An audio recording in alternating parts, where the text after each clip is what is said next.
இது வந்து சாட்டர்டே எடுத்த வீடியோ. சாட்டர்டே காலையில் வந்து பார்த்திங்கன்னா லேட்டாக தான் எழுந்திரிச்சோம். 8:30 அந்த மாதிரி தான் எழுந்திரிச்சேன். காலையிலே பசி எடுக்க ஆரம்பிச்சிருச்சு. சாண்ட்விச் போட்டு போக ப்ரெட்டு வந்து மேலே ஒரு பாதியும் அடிப்பாதியும் இருக்கும் இல்லையா, அந்த ப்ரெட் தான் இருந்துச்சு. அதை வச்சு டீ வச்சு சாப்பிட்டு முடிச்சிட்டேன். சாட்டர்டே அன்றைக்கி பிரேக்ஃபாஸ்ட் என்ன பண்ணேன்னா சம்பா ரவை தான் வந்து செய்யலாம். சம்பா ரவையில் கிச்சடி பண்ணலாம் அப்படின்ட்டு. சம்பா ரவையில் வந்து இப்போ தான் ஃபஸ்ட் டைம் நான் ட்ரை பண்ணுறேன்.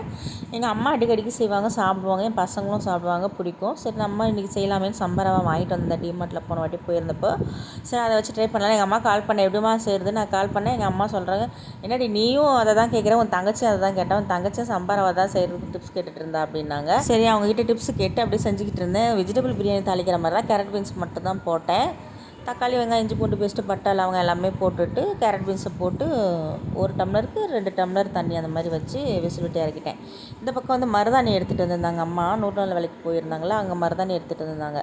அதை வந்து காம்பாக அது அரைச்சா அது திப்பியாக இருக்கும், சரியாக ஒட்டாதனால அந்த காம்பெல்லாம் கிள்ளிட்டு இலை மட்டும் அரைச்சி பேக் போட்டேன். இது கூட கொட்டைப்பாக்கு, ஒரு பல் பூண்டு, கிராம்பு, சுகர் போட்டுக்கிட்டேன். வெத்தலையும் போட்டுக்கிட்டால் வந்து கோல்ட் ஆகாது அப்படின்னு சொன்னாங்க. இந்த கொட்டைப்பாக்கு எதுக்காக போடுறேன்னா கோல்ட் ஆகாமல் இருக்கிறதுக்காக. கொட்டைப்பாக்கு, பூண்டு, வெத்தலை, சுகர், புளியும் கொஞ்சம் போட்டுக்கிட்டேன். நல்லா திக்காக பற்றிச்சு.